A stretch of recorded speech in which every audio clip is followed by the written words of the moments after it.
কোন মেয়ে বন্ধু যদি ফজর নামাজ পড়ার জন্য জাগিয়ে দেয় তাহলে সে নামাজ হবে কিনা? ইবলিসের একটা বড় সফলতা হলো মুসলমানের সন্তানের কাছে হারামকে সহনীয় করে ফেলেছে। এটা বলতে এখন আমাদের গায়ে বাঁধে না।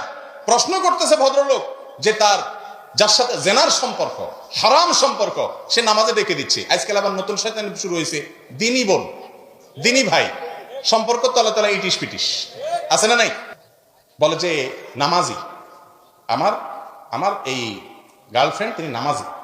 আবার ও আবার যারা ধরে বলে যে সে কি নামাজি। আহা, শয়তানের নতুন ধোঁকা। ভাইরা আমার, খুব ভালো করে শুনে রাখেন, ইবলিস মেয়েদেরকে দিয়ে ছেলেদেরকে যত দ্রুত জাহান্নামে নিতে পারে, ইমানদারদেরকে এত দ্রুত, বিশেষ করে যুবকদেরকে জাহান্নামে নেওয়ার অন্য কোনো আইটেম ইবলিসের কাছে আর নাই। অতএব যিনি আপনাকে ফজর নামাজের জন্য ডেকে দিয়েছেন, তার সাথে আপনার হারাম সম্পর্ক আছে, আপনি ফজর নামাজ পড়ে তার একটা কল দিয়া বা একটা মেসেজ দিয়া বলবেন, তোমার সাথে আমার বিবাহ বহির্ভূত সম্পর্ক হারাম, তুমি এক হারাম থেকে বাঁচতে আমাকে হেল্প করেছো, থ্যাংক ইউ, তোমাকে আমি আরেক হারাম থেকে বাঁচতে হেল্প করতেছি, তোমাকে আমি চিরতরে তোমার সাথে আমি সম্পর্ক ছিন্ন করলাম। বুঝতে পারছেন?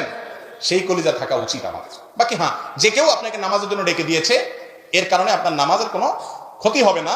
ডাইকা দিলে সেটা যে কেউ ডেকে দিচ্ছে, তার ফলে আপনি নামাজ পড়লেন, কোনো অসুবিধা, নামাজ হয়ে যাবে।